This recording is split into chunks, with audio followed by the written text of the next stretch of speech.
damaa mas a def kaala naar ba nga xam ne sama gët yi képp ay feeñ ku ma gis du ma xàmme ma téye sama kurus di wird di doxantu timis ngelaw lu bari ak call mbeer gi mel ni daf maa gëlëmloo ci sama këru bopp mënatuma cee dellusi mbedd yi ni mu nduróo mënatumaa xam fan laa génne woon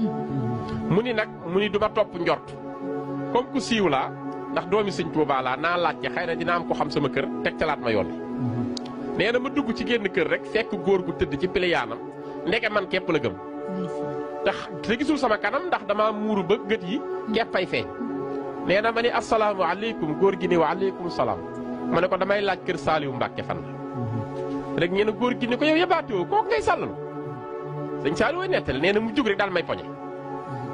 daal ni ma kooku day sa morom nga naan Saaliwu Mbàkke léegi nee na ma ne ko maa ngi tuub de sëriñ Saaliwu Mbàkke laay laaj ca këram mu ni doxal ñu dem ma wan la kër gi waaye bu ëllëgee boo taxawee sàllalu ko lu la metti dinaa la ko teg sëñ Saaliwu nee na ma ne ko